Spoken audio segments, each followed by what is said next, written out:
Bonjour et bienvenue dans ces 5 minutes d'information.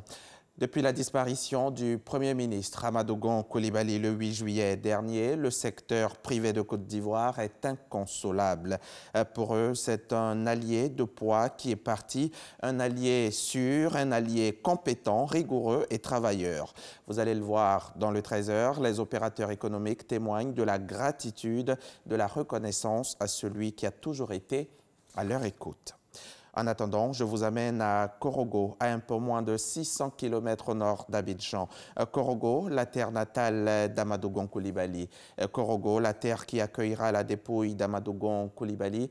Korogo, la meurtrie. Korogo, l'inconsolable. Mais Korogo qui doit tout de même se tenir debout pour accueillir son fils, lui organiser des funérailles dignes avant de lui faire ses adieux.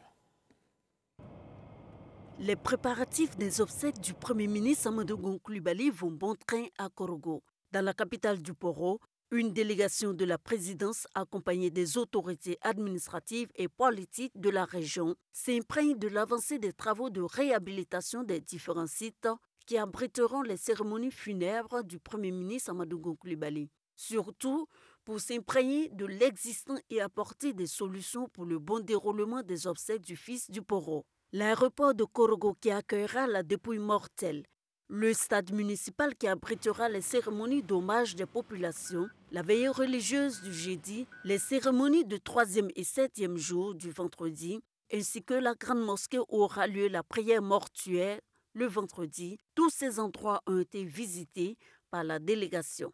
Sans oublier le caveau familial au quartier Soba où aura lieu l'inhumation dans la stricte intimité familiale. Les équipes locales et celles de la présidence travaillent de concert pour réserver un accueil digne à la dépouille mortelle et aux délégations étrangères. Elles rassurent les populations quant aux dispositions prises pour assurer leur sécurité.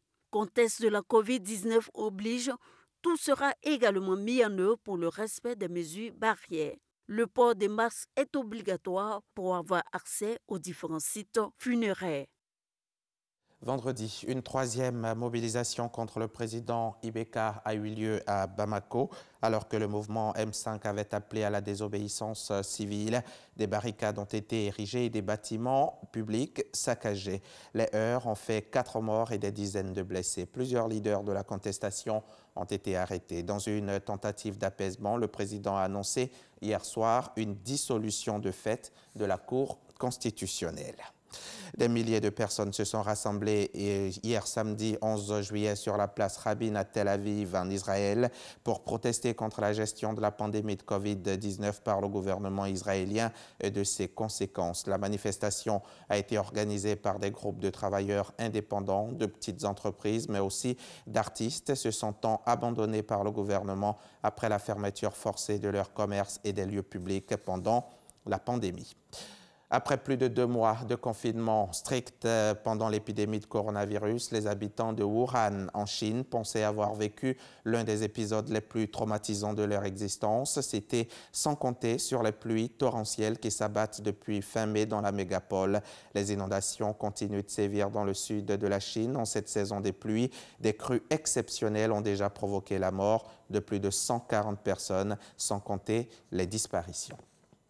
Fin de ce flash, vous le savez certainement, mais je vous le rappelle quand même, le journal, c'est à 13h. Et aujourd'hui, comme chaque dimanche, vous aurez droit à votre magazine préféré. Je recevrai le gouverneur du district 9101 du Rotary, M. Christophe Korecki. Avec lui, nous allons tenter de tout savoir sur le Rotary et son impact dans la communauté. Vous êtes sur RTI 1 et c'est ici que ça se passe.